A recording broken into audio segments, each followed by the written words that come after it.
Əsenliklər diləyirəm.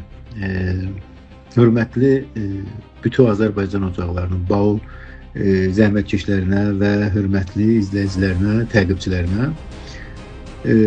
İranla Amerikanın savaşı aslında mən belə düşünürəm ki, bir çox aydınlarımız, siyasətçilərimiz belə düşünürlər ki, İranla Amerikanın savaşı aslında Amerika ilə Çin savaşıdır və ya İsraillə İran savaşıdır, ya Körfəz məsələsidir, ya İranın enerji məsələsidir.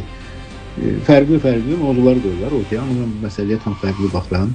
Mən düşünürəm ki, İranla Amerikanın, İranla Batının savaşıdır aslında bu və İranla Batının savaşı deyərkən də, çünki Batı dediyim nəyə görə ki, çünki bir çox ölkələr var burada, tək Amerika deyil, ya tək İsrail deyil. Və düşünürəm ki, bu aslında bu savaş İranda olan iki qüvvə vardı, islahatçılarla usulgaralar. Əgər diqqət eləsəniz, Rəfsəncanı öləndən bəri İranda Batıya bağlı olan Rəfsəncanı öləndən bəri, aslında belə desək daha doğru olur, İranda həm içəridə problemlərin artması, həm də ki, xaricdən İrana baskıların artmasını görə bilirik. Son vaxt etirazların da tez-tez olmasını aslında bu doğru bir nədən ola bilir.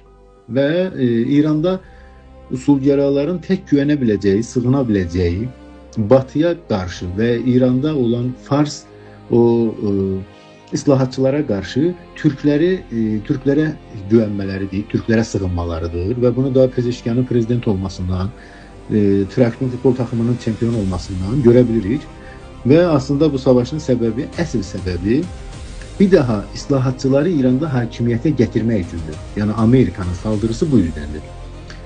Və usulgaraları hakimiyyətdən yenmək, dəyişmək, bitirmək.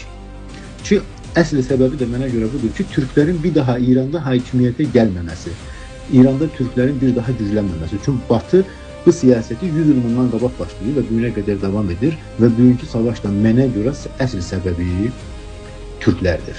Türklərin İranda bir daha gücə sahib olmaması.